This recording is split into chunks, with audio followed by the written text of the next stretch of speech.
Kurva, to znamo, a sad znamo i da je Željko Kerum uz Milana Bandića jedna od većih političkih kurvi.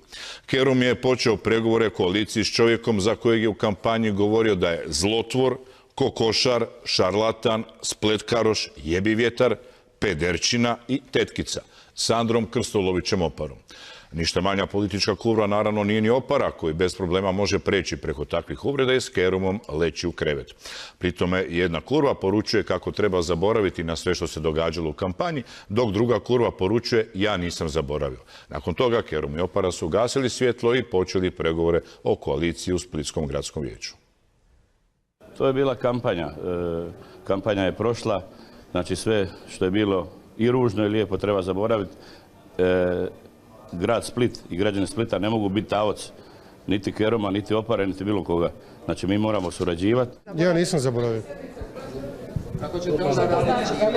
Ja sam lijepo kazao, grad Split, ja sam za grad Split svašta voljan istrpiti, ali osobno dopustite meni da ja neke stvari ne zaboravim.